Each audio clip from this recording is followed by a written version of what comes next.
Des del seu inici l'any 1959, Serra d'Or ha volgut ser també un mitjà d'opinió, és a dir, un lloc on diverses veus expliquen, interpreten i diuen el món a la seva manera. Això ha estat una funció de caràcter crític, de caràcter polític també indispensable d'aquesta revista.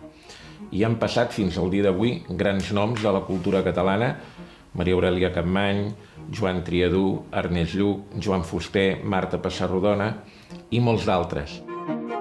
Sempre ha fet una tasca en aquest sentit rellevant, sobretot durant el franquisme, perquè a Serra d'Or es podien dir coses que en els mitjans habituals, la premsa, no es podien dir, i a dia d'avui això també és així perquè vivim un món en el que els espais de reflexió no són tants.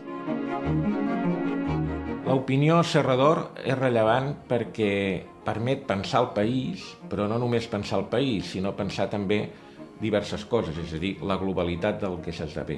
Això és així perquè hi ha 3 eixos que crec que conformen molt bé aquesta missió, podríem dir, de debat públic que fa la revista. D'una banda, la catalanitat, òbvia. Serra d'Or, nascuda a Montserrat, és una revista que defensa la cultura, la identitat, la llengua del país. També la universalitat. Serra d'Or té la mirada àmplia, parla de tot el que s'esdevé, parla del que hi ha en el món, parla d'Europa, parla de la política de fora, parla de la realitat econòmica, parla dels canvis culturals. No hi ha fronteres en aquest sentit per la revista Serra d'Or. I en tercer lloc, el pluralisme.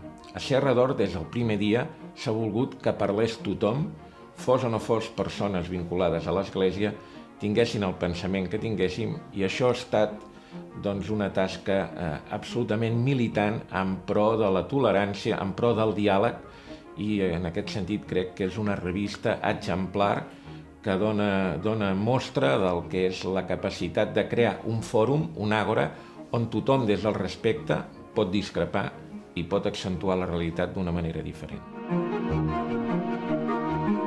Per què Serra d'Or avui encara ha de ser un lloc on podem expressar opinions? Doncs probablement perquè la velocitat del món en el que vivim, els mitjans digitals, la ràdio, la televisió, fan una funció que no sempre és una funció pràctica per la reflexió, pel que és el discerniment de profunditat.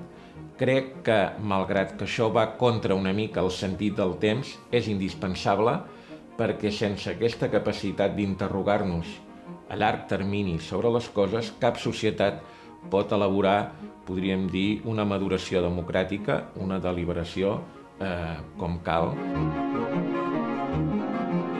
Les noves generacions han entrat també a Serra d'Or a opinar, perquè Serra d'Or sempre ha estat oberta als canvis. De la mateixa manera que en aquesta revista hi ha passat la gent que ha estat important durant l'etapa sota el franquisme o la transició, avui en dia dones i homes joves escriuen i opinen a Serra d'Or i aporten aire fresc, ens obren a noves tendències, ens connecten amb realitats que són efectivament molt líquides, però que són les que ens porten per nous camins, per noves exploracions.